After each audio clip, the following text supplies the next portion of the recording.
Chittagong city corporation commerce কলেজৰ প্ৰাক্তন শিক্ষাৰ্থীসকলৰ প্ৰথম পুনৰ্মিলনী এবং 2025 সালৰ এইচএসসি পৰীক্ষাৰ্থীসকলৰ বিদায়ী সংবৰ্ধনা অনুষ্ঠিত হয়ে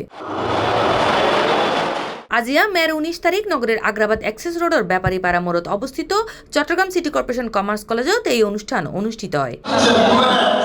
প্রধান শিক্ষা কর্মকর্তা ডক্টর কিসিঞ্জা চাকমার সভাপতিত্বে অনুষ্ঠানত প্রধান অতিথি হিসেবে উপস্থিত আছিল চট্টগ্রাম সিটি কর্পোরেশনের সচিব আশরাফুল আমিন। এই সময় স্বাগত বক্তব্য রাখে অত্র কলেজের অধ্যক্ষ মোহাম্মদ আবু তৈয়ব চৌধুরী। আমি বিদেশি শিক্ষার্থীদের উদ্দেশ্যে বলতে চাই, তোমরা ভালো করে পরীক্ষার প্রস্তুতি নিয়ে যাবে, পরীক্ষায় অংশগ্রহণ করবে, তোমাদের জন্য শুভকামনা রইল। আর যারা প্রাক্তন ছাত্র এসেছে আমি তাদেরও কল্যাণ কামনা করতেছি। আমরা এইবার ভর্তির জন্য কিছু পদক্ষেপ নিয়েছি। এই পদক্ষেপগুলির মধ্যে যেমন যেহেতু প্লাস প্রাপ্ত শিক্ষার্থী কলেজে ভর্তি হয় তাদের বিনা বেতন অধ্যয়নের সুযোগ আছে, ভালো রেজাল্ট করলেও বিনা বেতন অধ্যয়নের সুযোগ আছে, কলেজে ভর্তির সুব্যবস্থা আছে।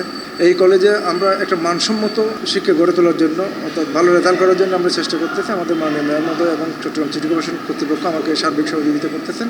আমরা আশা করি যে আমরা ভালো কিছু করতে পারবো। এছাড়াও এই অনুষ্ঠানের বিশেষ অতিথি হিসেবে উপস্থিত আছিল চট্টগ্রাম সিটি কর্পোরেশনের শিক্ষা কর্মকর্তা রাশেদা আক্তার, চট্টগ্রাম সিটি কর্পোরেশনের 27 নম্বর ওয়ার্ডের সাবেক councillor Mohammad Sikandar, advocate Shahadat Hossain, Chittagong city কর্পোরেশনের রাজস্ব কর্মকর্তা AKM সালেউদ্দিন এবং ইয়াসিন চৌধুরী। ইতিমধ্যেই আমরা এই শিক্ষার্থীদের উন্নতির জন্য কয়েকটা পদক্ষেপ নিয়েছি। যেমন আমরা weekly test, monthly test, half yearly exam, বিভিন্ন ধরনের এক্সাম নিচ্ছি এবং তাদেরকে আমরা বিভিন্নভাবে সহযোগিতা করতেছি। যদি কোনো দরিদ্র শিক্ষার্থী থাকে তাদেরকে পয়সা না দিয়ে কারো থেকে সহযোগিতা করে ভালো রেজাল্ট করে এভাবে সার্বিক সহযোগিতা দিয়ে যাচ্ছি। আশা করি অচিরেই এই কলেজে একটা ভালো ফলাফল করবে। অনুষ্ঠানত কৃতি শিক্ষার্থী সকলের মাঝে পুরস্কার বিতরণ করা হয়। পাশাপাশি বিদায়ী এইচএসসি পরীক্ষার্থী সকলের লাই বিভিন্ন পরামর্শমূলক বক্তব্য উপস্থাপন করে অতিথিবৃন্দ সকল। সবার কাছে একটা অনুরোধ করব, সপ্তাহে অন্ততপক্ষে একটা ভালো ইংলিশ পত্রিকা নিবা। সেই পত্রিকার প্রত্যেকটা জিনিস লাইন বাই লাইন পড়বা। যে সব দেখবা যে প্রথম পাতার 1000 শব্দ থাকলে 990টা শব্দের অর্থই তুমি জানো না।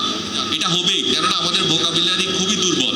চমৎকার কিছু জীবন গঠনমূলক পরামর্শ কিন্তু স্যার দিয়েছেন। স্যার নিজে যেমন দেখেছেন, আমাদের অন্য যারা আছেন তাদেরকে নিয়েও ভেবেছেন এবং সবকিছু পর্যবেক্ষণের কারণে একেবারে খুব গুরুত্বপূর্ণ 4 থেকে 5টি পরামর্শ দিয়েছেন, যেগুলো আমাদের সকলেরই খুব শিক্ষণীয়। বিদায়ের ঘন্টা বেজে গেছে। আমাদের যে এইচএসসি পরীক্ষার শিক্ষার্থীরা আজকে বিদায় সংবর্ধনায় সমবেত হয়েছে, সকলকে স্বাগত, সেই সাথে বিদায়।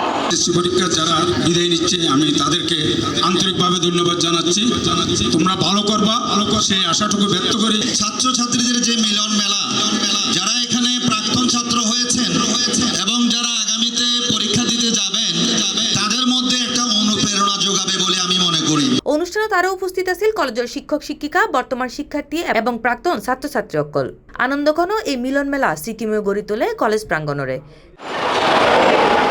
C+ TV Chittagong.